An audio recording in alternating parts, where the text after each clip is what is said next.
We're going to look at making a surface a couple different ways and how to contain the machining in this tapered area. So let's start by building our surface. So we're going to start with the geometry, trim and extend. We're going to click on the arc and carry it out to over here. Okay, now a ruled surface only requires two curves. So we're going to go and make a new curve.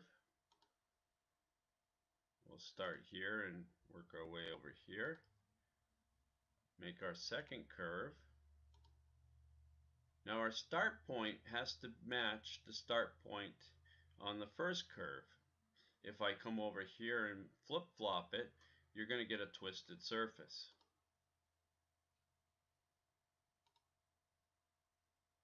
Then we go to Surfaces, Lofted, and Ruled.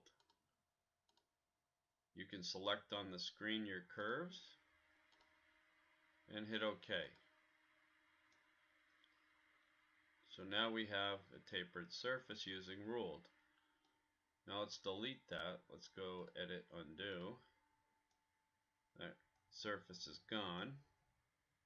So I'll show you how to make a Coons surface. So you're going to add, you need at least 3 curves. We're going to make 4 curves, 4 boundary curves.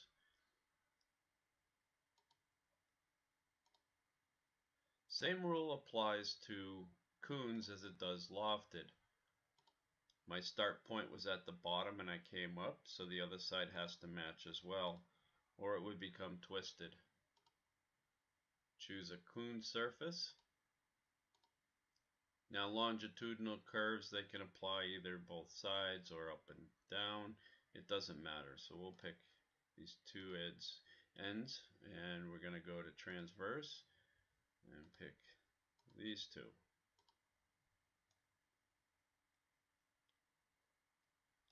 Okay. Now that I've created our tapered surfaces, we're going to apply those to our machining. So we'll go here and we'll go to Add Machining. I'm going to include all, and we're going to contain that as a pocket. So we're going to create a boundary curve. So I'm going to go to Curves, Curve 5.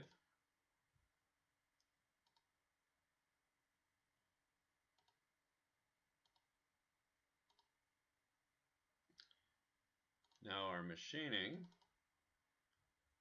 we're just roughing a pocket. We'll use a 1/2 inch ball. Our Z step is 10 thousandths, and we're leaving 10 thousandths finish. So let's do it without adding the path we created.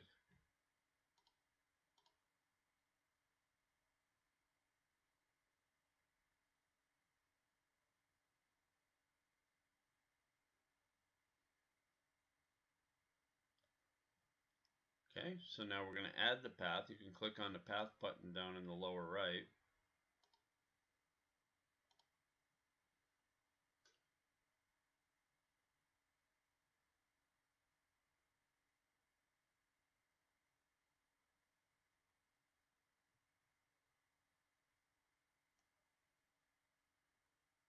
And now we have our rough machining. Thank you for watching.